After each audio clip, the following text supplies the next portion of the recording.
Look, I know you're pissed off because we're talking about Quinn Hughes and Pettersson again. I get it, we spoke about him yesterday. There is no reason to talk about him today, right?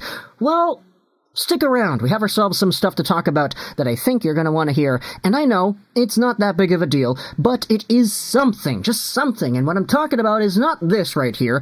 Darren Dreger on TSN 1050. The Toronto guys had themselves a good discussion about Quinn Hughes and Elias Pettersson earlier today on the show. What is a little perplexing, I think, Darren Dreger says, is that so much work was done by the Canucks in the offseason dating back to the trade they made, acquiring OEL and Garland. Then they extend Connor Garland. How do you leave those two kids until the end, they say? Talking obviously about Elias Pettersson and Quinn Hughes. We then had ourselves Jamie McLennan on the same show saying, I thought Jimmy Benning had a fantastic summer. By the way, nobody over here calls him Jimmy.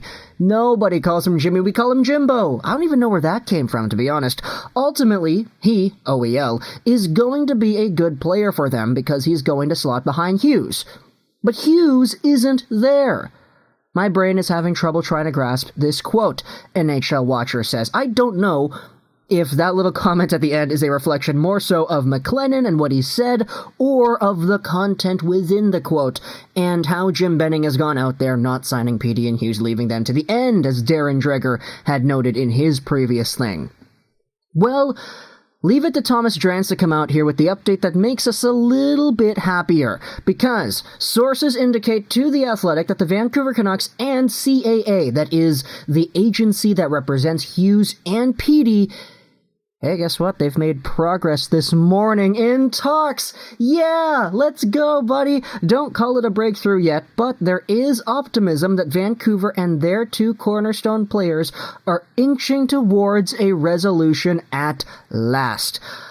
Rick Dhaliwal even gives us the update here. The talks this afternoon are ongoing. The rumor was that Hughes was closer, but been told deals for both players are being done at the same time. That sounds great. Oh boy, I feel like Matthew McConaughey, in The Wolf of Wall Street. Oh yes, that feels great. Elias Pettersson and Quinn Hughes are in a position where, I guess this was, soon to be seen.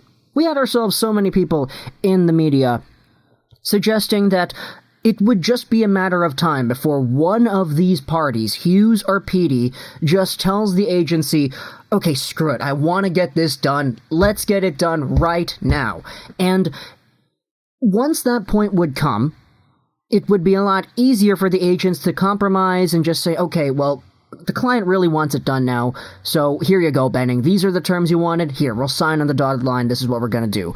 And because we had been playing hardball for so long, the entire offseason, the entire summer, heading into what is now September 30th. It's the end of September, start of October here.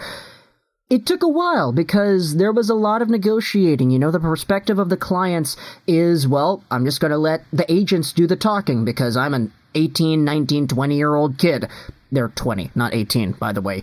I'm just a 20-year-old kid. I'm not going to go out there and try to make my own contract negotiations with these guys who have done millions of negotiations in the past as players and as managers themselves. Let's let the agency do it.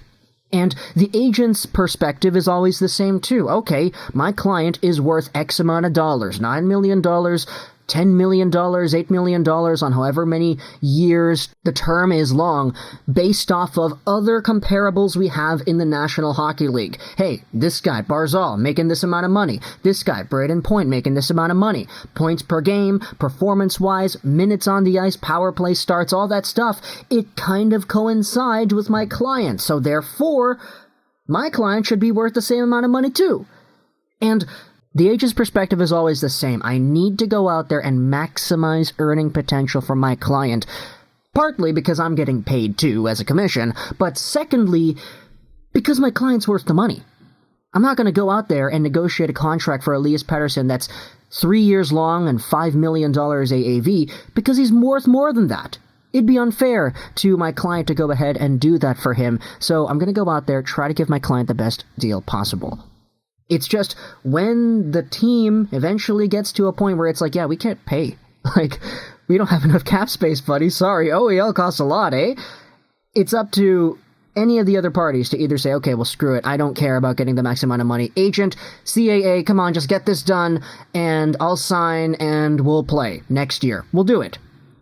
It's kind of crazy, but it looks like we're going to be getting to that point sooner rather than later. I was just kind of worried, you know. I know a lot of people are going to be like, why are you making this video anyway? Like, it's not even an update. It's just, they've made progress. Those are only 2 words in the entire tweet that actually make sense to talk about in a video over here. But to me, it's like, you know, I was getting really scared that we could have seen a William Nylander holdout situation, especially with all this stuff going on here. The Toronto media know their best when it comes to, you know, players holding out and having long contract negotiations. It happened with Nylander until December. It happened with Marner until the start of the year. It did not happen with Matthews, though, which is actually quite a good deal. But this right here, you know, I was thinking about it the entire time. Hughes and Petey have a lot more leverage than Nylander did in, what was it, 2018 when that thing happened? So it's good to hear this.